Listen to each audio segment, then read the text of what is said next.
വന്നാൽ നമ്മൾ ശ്രദ്ധിക്കേണ്ട 3 ഇമ്പോർട്ടന്റ് റൂൾസ് ആണ് നമ്മൾ ഇന്ന് നോക്കുന്നത്.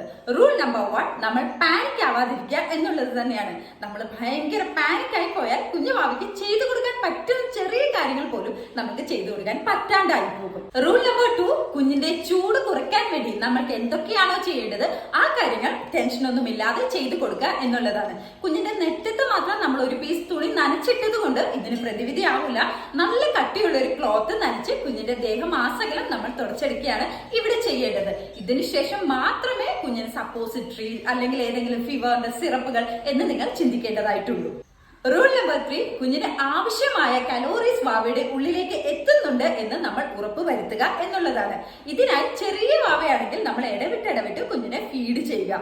ഇത്രയും കൂടെ വലിയ കുഞ്ഞുവാവയാണെങ്കിൽ നമ്മൾക്ക് ഗ്ലൂക്കോസ് അല്പമായിട്ട് വെള്ളത്തിൽ കലർത്തി കൊടുക്കാവുന്നതാണ്. ഇതിന് കൃത്യമായ രീതിയിൽ പാല് കൊടുക്കുന്നതും അതേപോലെ തന്നെ ഗ്ലൂക്കോസ് ഉള്ള വെള്ളം, മിനറൽസ് ഒക്കെ കൊടുക്കുന്നതും കുഞ്ഞ് ഡീഹൈഡ്രേഷനിലേക്ക് പോകാതിരിക്കാൻ നമ്മളെ സഹായിക്കും. മറ്റൊന്ന്, പനിയുടെ സമയത്ത് കുഞ്ഞുവാവയെ കുളിപ്പിക്കാൻ പറ്റുമോ എന്നുള്ളതാണ്.